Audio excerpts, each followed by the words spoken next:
Hey guys, this is my dad, mixed media dad, you know him. Hello. My dad has been fixing up some mobile homes in Florida and reselling them, and he asked me for help with his counters. So we had kind of limited resources, not quite enough epoxy, limited colors, no heat gun, but this is what we made. And we did it over on this counter over here as well.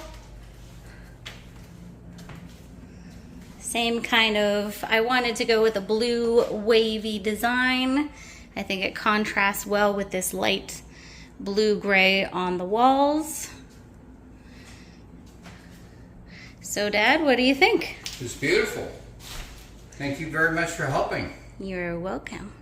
It's very nice to have you here. All right. This is the before on the countertops. My dad and his wife had already tried to resin them and they didn't quite go well. On here, they tried to just put this really transparent gold in.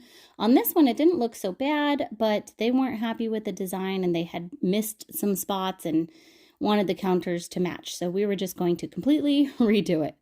So we used Mixed Media Girl Artist resin and we mixed up about a gallon. It was all we had, so I knew I was going to be stretching it just a little bit. And the colors that I used were the Polycolor white mica powder, chameleon mica powder, and gold mica powder, along with the Illuminate white and ocean blue dyes.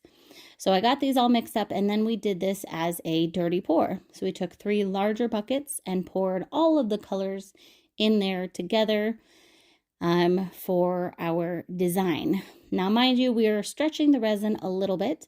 One other thing that we really didn't have that we should have was a heat gun or a torch.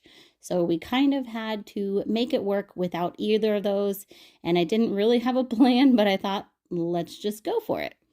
So we started out with a little bit of resin on the counter just to kind of grease the pan, so to say.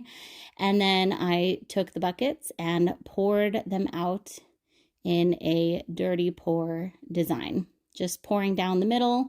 There were 2 countertops here. One was about 6 feet by 3 feet, and the other one was about 4 by 2 feet, I think it was. So we kind of really had to stretch it. And the other one, we had to work around the sink as well. And once I got the resin poured out, I was like, how are we going to get this on the counter? Because we can't tilt it.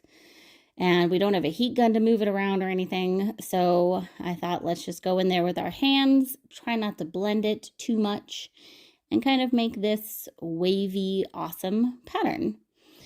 So I would have loved to have had a heat gun and a little bit more resin. I think it could have come out better, but I'm overall not unhappy with it. And it was very, very fun to do this project with my dad.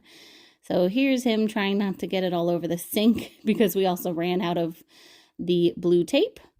But here's the final result. So this is the countertop that's around the sink. And as a note, there is a decent sized backsplash that will be going up, which I think will just perfect that part in between here and the wall. And here's the other counter. So I hope you guys enjoyed this. We made something really cool, even with limited resources, and I'll see you all next time.